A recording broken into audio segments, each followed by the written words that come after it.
भारत के लिए G20 countries का जो इम्पोर्टेंस है, कोई व्यक्ति पहले इसका समझे हैं, आदरणीय प्रधानमंत्री नरेंद्र मोदी जी है। G20 कंट्रीज़ का दुनिया में जितने भी मीटिंग होता था पहले, सिर्फ नेशनल कैपिटल में ही होता था। 100 मीटिंग्स हो, 200 मीटिंग्स हो, मगर पहली बार आदरणीय प्रधानमंत्री जी ने एक विजन के साथ दृष्टिकोण से सोचा है, एक दिल्ली में नहीं होना चाहिए, देश भर के अलग अलग जगह ले जाएंगे। ऐसे ही 56 सिटीज़ में 250 मीटिंग्स होगा, 46 के सेक्टर में होगा। ऐसा टूरिज्म सेक्टर होगा, कल्चर सेक्टर होगा, सिक्योरिटी सेक्टर होगा, ऐसे 46 सेक्टर के अंदर ये मीटिंग होगा। इसमें सबसे ज़्यादा फ़ायदा इस 56 मीटिंग्स के 56 सिटीज़ में जो मीटिंग होगा, सबसे ज़्यादा फ़ायदा टूरिज़्म सेक्टर को मिलने वाला है, क्योंकि जो भी डेलीगेट आते हैं उनका एजेंडा पर चर्चा होगा। उनका एजेंडा का चर्चा होने के बाद हमारा कल्चर का प्रमोट करेंगे, कल्चर का प्रदर्शन करेंगे और कल्चरल एक्टिविटी होगा। टूरिस्ट डेस्टिनेशन पे डेलीगेट्स को ले जा रहे और उनको बता रहे हमारा फूड क्रूजिंग क्या है, सब एक बार टेस्ट कर रहे।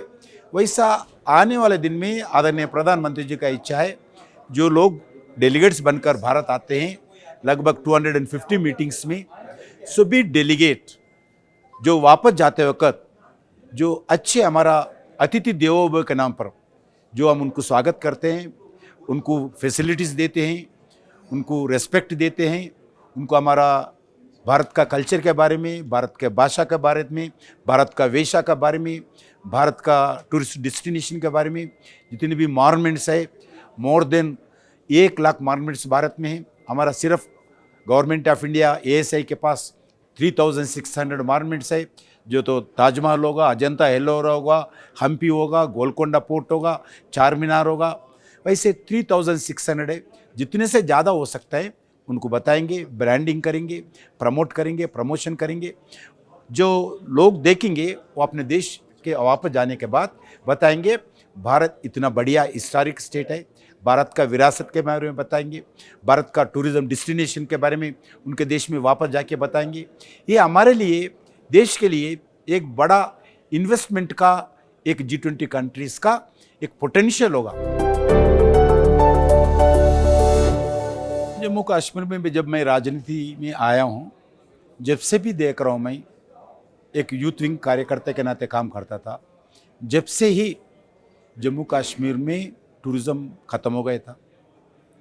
आतंकवाद, AK-47, हड़ताल, curfew, firing, counters, encounters, wars, यही चलता था।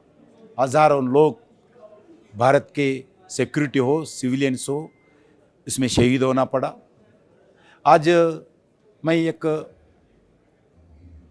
हैप्पीनेस के साथ, संतोष के साथ, गर्व के साथ मैं बता सकता हूँ, आज स्थिति ठीक है। लोग तंग हो गया, परेशान हो गया, प्रॉपर्टी खत्म हो गया, रोज़गार नहीं मिले, और आज स्थिति जो ग्राम पंचायत का चुनाव भी नहीं होता था 30 साल के अंदर, आज चुनाव हुआ है। हर गांव का विकास के बारे में उनका रिप्रेजेंटेटिव जनता जम्मू कश्मीर इलेक्ट किया है। आज कनेक्टिविटी पूरा बंद हुआ था। जितने पैसे जम्मू कश्मीर के लिए भारत सरकार हो जो भी खर्च करते थे, उस जो स्पेसिफाइड सेक्टर का काम नहीं होता था। बीच के जो मीडिएटर्स है, कॉन्ट्रैक्टर्स है, वो भी पैसे खाते थे। जो रोड को खर्च करना पैसे, रोड नहीं बनता था, पेपर के ऊपर रोड बनता था, पेपर के ऊपर डेवलपमेंट होता था, पैसे लोग खाते थे। मगर जो गांव ऐसी है वैसी रहते थे। आज सरकार ने तय किया है, हर ग्राम पंचायत को नरेंद्र मोदी जी सरकार स्ट्रेट वे ग्राम पंचायत के सरकार के अकाउंट में, ग्राम पंचायत के अकाउंट में हम पैसे दिल्ली से भेज रहे हैं। वैसा इंफ्रास्ट्रक्चर में काम कर रहे हैं। अभी ट्रेन का फैसिलिटीज आने वाला है, ट्रेन के लिए टनल्स बन रहे, ट्रेन के लिए दुनिया से सबसे बड़ा पिलर्स जो ट्रैक बनाने के लिए जो नीचे अलग अलग रिवर्स के बीच में जो पिलर्स होना चाहिए, जो पिलर आज भारत में बना, दुनिया से सबसे बड़ा ट्रेन पिलर आज जम्मू कश्मीर में है। क्योंकि ये क्यों ये बता रहे, भारत सरकार इंफ्रास्ट्रक्चर के लिए जम्मू कश्मीर के लिए कितना ध्यान दे रहे, इसके लिए मैं ये शब्द यूज़ किया हूँ। अब अलग अलग टनल्स बना रहे, एक जोजिला टनल पुलवामा से लेके श्रीनगर तक एक 15 किलोमीटर का सबसे बड़ा टनल 5,000 करोड़ से ज़्यादा खर्च करके, क्योंकि 40 साल से पेंडिंग था वो काम, अब काम शुरू किया है। अभी 50% काम हो गया, अभी शुरू किया है। अभी वो 226 का टारगेट था। मेरा पूरा विश्वास है 2 साल पहले ही जो कॉन्ट्रैक्टर के साथ अग्रीमेंट किया है, 2 साल पहले ही जोजिला टनल लोगों के लिए हम खोलने वाला है। वैसे ही अलग अलग इंफ्रास्ट्रक्चर एक्टिविटी भी बढ़ रहे। मेरा को पूरा विश्वास है जम्मू कश्मीर अभी कोई भारत से पीछे हटे नहीं। जम्मू कश्मीर भारत से सबसे ज़्यादा विकास होने वाला स्टेट है। अभी खुशी की बात है, ये साल जम्मू कश्मीर स्टेट गवर्नमेंट का जो रेवेन्यू है, जो जीडीपी है, टूरिज़्म के से 7% आया है। हमारा स्टेट गवर्नमेंट का इच्छा है एक साल के अंदर वो 15% कैसा हो जीडीपी स्टेट गवर्नमेंट का रेवेन्यू, आने वाले दिन में 20% कैसा बढ़े स्टेट गवर्नमेंट का रेवेन्यू। क्योंकि जम्मू कश्मीर इतना पोटेंशियल है टूरिज़्म का। आज जितने भी टूरिज़्म के G20 वर्किंग ग्रुप के डेलीगेट्स लगभग 28 कंट्रीज से आए, 28 एक्सेप्ट चाइना, सब कंट्रीज़ का पार्टिसिपेशन है। वो लोग इतना जम्मू कश्मीर देखने के बाद, श्रीनगर देखने के बाद वो कुछ ताजीब हो रहे, इतने सुंदर श्रीनगर हम कभी कल्पना भी नहीं किए थे, इतना बढ़िया श्रीनगर भारत में है। इसलिए एक बड़ा इवेंट टूरिज्म दृष्टिकोण से, श्रीनगर के दृष्टिकोण से हो, भारत के दृष्टिकोण से हो, हमारा इमेज टूरिज्म दृष्टिकोण से दुनिया भर में जो भी आए, जो एम्बेसडर बन के श्रीनगर के बारे में, जम्मू कश्मीर के बारे में अपने अपने देशों में वो प्रचार प्रसार करे, वो बताएंगे उनके परिवारों को, वो बताएंगे उनके मित्रों को, वो बताएंगे उस देश के सिटीजन को, आप भी जाइए जम्मू कश्मीर, श्रीनगर जाके देखिए, इतना बढ़िया ब्यूटी भारत में है। एक सेक्टर नहीं, हर सेक्टर का एक चेंज, एक मिशन मोड पर पूरा काम हो रहा है। आप जम्मू कश्मीर देखिए, जम्मू कश्मीर आज एक शांति है। जम्मू कश्मीर में हो, भारत में, एग्जाम्पल लैंड ऑर्डर भी देख सकते हैं, जम्मू कश्मीर भारत में। नरेंद्र मोदी जी सरकार में आने से पहले बॉम्बे में ब्लास्ट बैनिंग होता था, हैदराबाद में होता था। पाकिस्तान का ISI का गतिविधि हर शहर में रहते थे। पाकिस्तान मारने वाला, हम मरने वाला, सारी भारत का हम जनता यही सोचते थे। वो मारते रहते भाई, कभी कभी हैदराबाद में मारते, बॉम्बे में मारते, ताज होटल में मारते, ब्लास्टिंग करते हैं, AK-47 यूज़ करते हैं, RDX यूज़ करते हैं। हमारा भगवान हमारा ऐसी है, पाकिस्तान मारने वाला है, मरने वाला है, ये समझते हैं। जितने भी ब्लास्टिंग होता था, अब अगर हम क्या करते थे, दूसरा दिन एक स्टेटमेंट देते थे, कंडम करते थे और जाके रेड फ्लावर गुलाबी लगाते थे, कैंडल मार्च करते, मैक्सिमम करते हैं कैंडल मार्च करके, तीसरा दिन भूल जाते थे। यही स्थिति थी। अभी ऐसा स्थिति नहीं है। पाकिस्तान का जो ISI का जो जड़ अलग अलग जगह था, हम वो जड़ को उखाड़ के फेंक दिया है। हम जीरो टॉलरेंस के साथ टेररिज्म के विषय पर हमारा सरकार काम करे। अब देश में पाकिस्तान का गतिविधि 98% कम हो गया।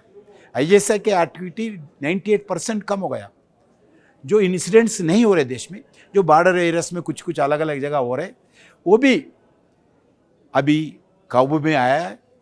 मैं आपको बताना चाहता हूँ जम्मू कश्मीर में क्या स्थिति था। जो अभी इससे बाहर जो ये एरियाज था, AK-47 होता था, RDX होता था, पाकिस्तान का नारा होता था, तिरंगा को जलाता था। जम्मू कश्मीर के जनता को, श्रीनगर की जनता को डराते थे लोग, AK-47 लगाकर लोगों को भड़काते थे। आज जम्मू कश्मीर के जनता बहुत खुशी है। जब रोज़गार नहीं मिलता था, शांति नहीं रहते थे, कोई बाहर के लोग नहीं देखते थे। गांव के लोग गांव के अंदर जो अपने आप जो मन में दुखी रहते थे लोग, अभी एक बड़ा भारत उनके लिए खोला है। दुनिया आज G20 कंट्रीज आके श्रीनगर को देख रहे, जो रोजगार नहीं मिलते थे, भूखे में रहते थे लोग, RDX में बीच में रहते थे, AK-47 के बीच में रहते थे, आतंकवाद के बीच में रहते थे। आज जम्मू कश्मीर जनता को पूरा फ्रीडम मिला है। जो अधिकार भारत के अलग अलग प्रांतों अधिकार था, आज जम्मू कश्मीर के आम आदमी को भी हम वो अधिकार दिया है, वो हक दिया है। इसलिए जम्मू कश्मीर जनता भी खुशी है। अभी भारत में 2 विषय पर 2014 में चुनाव हुआ। नरेंद्र मोदी जी की जो पहली बार प्रधानमंत्री बने, 2 विषय पर, एक भ्रष्टाचार का विषय पर, एक एबल एंड स्टेबल गवर्नमेंट के विषय पर। अभी आपको मालूम है यूपीए 10 साल में 12 लाख करोड़ रुपए का घोटाला हुआ। वो कोयला घोटाला हो, 2G घोटाला हो, हेलीकॉप्टर का घोटाला हो, कॉमनवेल्थ का गेम्स का घोटाला हो, वो हम नहीं बोले, आप लोग टीवी में बताएं। खाग उनका सरकार में, यूपीए सरकार के भी जो समय पे जो खाग थे, खाग ने निकाला, सुप्रीम कोर्ट में जजमेंट दिया है 12 लाख करोड़ रुपए। अब मैं विश्वास के साथ, गर्व के साथ मैं कह सकता हूं, हमारा ऊपर, हमारा नहीं, कोई मीडिया हमारा ऊपर उंगली नहीं बता सकते, विपक्ष के लोग भी उंगली नहीं बता सकते, आरोप नहीं कर सकते नरेंद्र मोदी के सरकार में ये घोटाला हुआ, ये भ्रष्टाचार हो रहा। हम 9 साल के अंदर गर्व के साथ बह सकते हैं, 1 रुपए का भ्रष्टाचार नरेंद्र मोदी जी के सरकार में हुआ नहीं। हम अलग अलग बात कर सकते हैं, नरेंद्र मोदी सरकार वैसा है ऐसा है, मगर भ्रष्टाचार के बारे में नहीं हो सकता, क्योंकि 2014 में यही प्राइम एजेंडा था जनता के सामने। इसी विषय पर आम जनता नरेंद्र मोदी जी को, भारतीय जनता पार्टी को, एनडीए को विश्वास के द्वार हमारे को उम्मीद के साथ हमारे को आशीर्वाद दिया है, सरकार में आए 9 साल में वो हम निभाया है।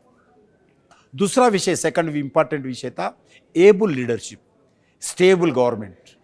पहले आपको मालूम है एक खिलौना सरकार था, प्राइम मिनिस्टर जो एक कैबिनेट अप्रूवल करने के बाद एक ऑर्डिनेंस निकाला, उनका ही पार्टी का व्यक्ति उनका प्राइम मिनिस्टर को, उनका सरकार को अपमान करते हुए फाड़ा था। एक remote prime minister, remote control सरकार थी, रिमोट कंट्रोल प्राइम मिनिस्टर थी। आज स्थिति ऐसा नहीं है, एबल लीडरशिप है।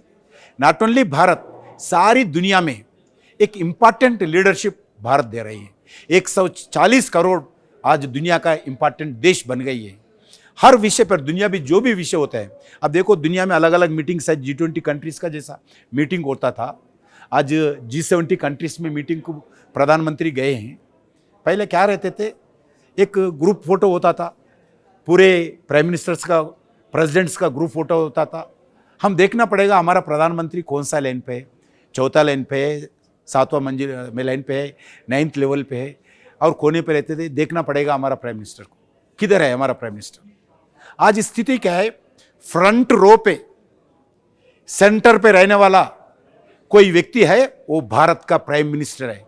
ये इमेज आज भारत को मिला है कि ग्रुप फोटोस में देखो, एग्जाम्पल छोटा सा विषय बता, पीछे लाइन पे कोने पे भारत प्राइम मिनिस्टर ऐसा ठहरते थे।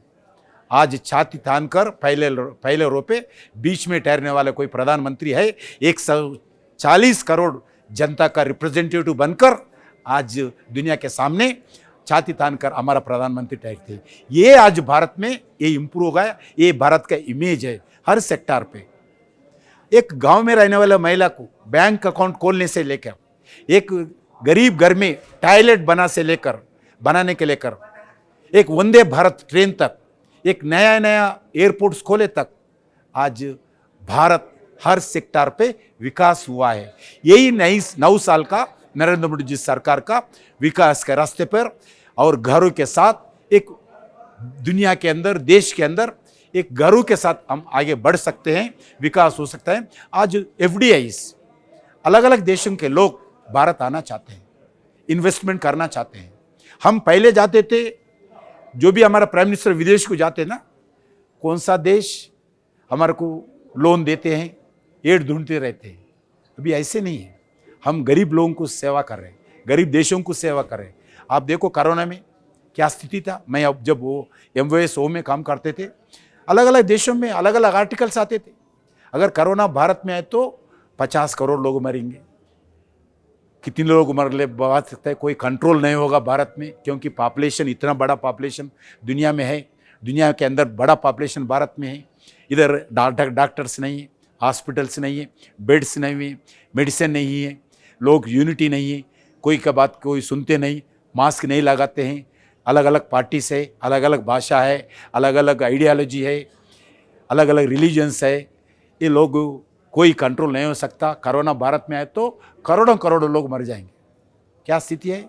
नरेंद्र मोदी जी एक कॉल दिया है, जनता कर्फ्यू।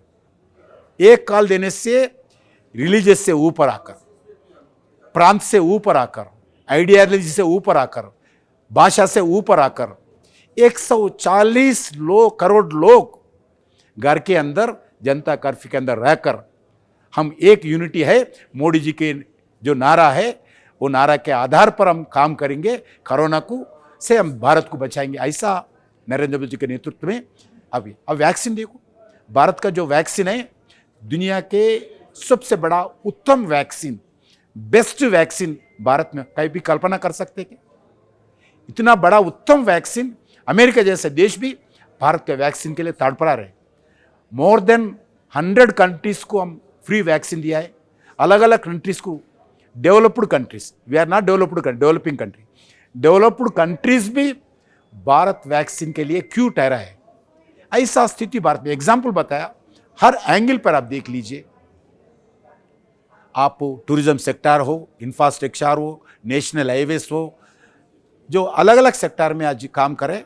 आज 1 एकड़ को 2 बार क्रॉप लेने वाले जो खेती करते हैं, 1 एकड़ में आप एग्जाम्पल पैडी है, जो चावल खाते हैं, पैडी चावल खेती करने वाले किसान को 1 एकड़ में 1 साल के अंदर 2 क्रॉप्स निकालते हैं। 2 क्रॉप्स के लिए, 2 क्रॉप्स के लिए जो खेती करते हैं उसके डीएपी फर्टिलाइजर 2 बैग्स, यूरिया का 2 बैग्स, 4 बैग्स यूज करते हैं 1 एकड़ को, 1 साल के 2 क्रॉप के लिए। उसके लिए हम हर साल 19,000 रुपीज भारत सरकार जो खेती करने वाले किसानों को सब्सिडी देते हैं, फर्टिलाइजर का सब्सिडी। दुनिया भर में सब्सिडी रेट का बढ़ गया, कोरोना के कारण, यूक्रेन रशिया के आंदोलन के कारण, इकोनॉमिकल क्राइसिस के कारण फर्टिलाइजर का इतना रेट्स बढ़ गए, मगर 1 रुपए भी किसान के ऊपर हम एडिशनल चार्जेस वसूल नहीं कर रहे। पूरा भारत सरकार बेयर करके जो मिनिमम रेट खेती जो किसान को हम दे रहे, 1 एकड़ के ऊपर हर साल 18,000 करोड़ रुपीस किसान को मिलता है। उससे अलावा साल को हर किसान परिवार को 6,000 करोड़ रुपए दे रहे। किसान से, खेती से लेकर, नौजवान से लेकर, महिला घरों के लेकर, घर बनाने से लेकर, उज्ज्वला के अंदर पर घर को जो करंट देने से लेकर, train activity, national highways activity, startup companies के नाम पर अलग अलग एक्टिविटी, स्वनिधि योजना, मुद्रा योजना, जो भी फील्ड आप देखिए, जितने भारत में हो सकते हैं, हम तो भगवान नहीं है नरेंद्र मोदी जी, जितना हो सकता है हम 100% भारत सरकार के द्वारा जो हम करना चाहिए हम वो डिलीवरी कर रहे, काम कर रहे। अब एक स्टेबल गवर्नमेंट, आपको देखो कर्नाटक में भी कांग्रेस सरकार है, एब्सोल्यूट मेजॉरिटी जनता ने दिया है। मुख्यमंत्री बनाने के लिए कितना परेशान हो गए लोग। खुद का पार्टी एब्सोल्यूट मेजॉरिटी रहने के बाद एक मुख्यमंत्री तय करने के लिए कांग्रेस पार्टी क्या क्या ड्रामा किया है 1 हफ्ता। अगर ये परिवार पार्टी, अलग अलग परिवार पार्टी मिलकर, उनका एजेंडा देश नहीं है, उनका एजेंडा विकास नहीं है, उनका एजेंडा उनका पार्टी भी नहीं है। जो रिलीजियस फैमिली पार्टीज का एजेंडा उनका परिवार रहते हैं, उनका पार्टी भी नहीं रहता, परिवार रहते हैं।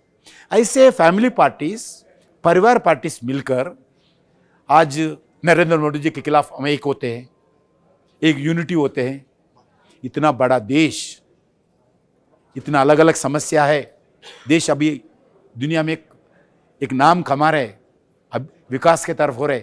ऐसे समय पर एक छोटे छोटे पार्टीज मिलकर हम नरेंद्र मोदी जी को अल्टरनेटिव बनेंगे, एनडीए को अल्टरनेटिव बनेंगे, हमारा परिवार का विकास करेंगे, हमारा परिवार का नेताओं को, बेटाओं को, बेटियों को, दामादों को हम राजनीति में ऊपर लाएंगे। ऐसा नरेंद्र मोदी जी का कभी अल्टरनेटिव ये लोग नहीं दे सकते हैं।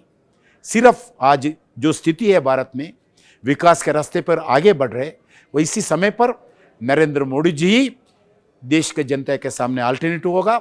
नरेंद्र मोदी जी की ही देश के जनता आशीर्वाद देंगे। कितने भी बोलने दो विपक्ष के नेता, जरूर 2024 में और मोर मेजॉरिटी के साथ नरेंद्र मोदी में भारत में सरकार आएंगे। उसके लिए हर नागरिक सोच रहे हैं, हर नागरिक आशीर्वाद देंगे।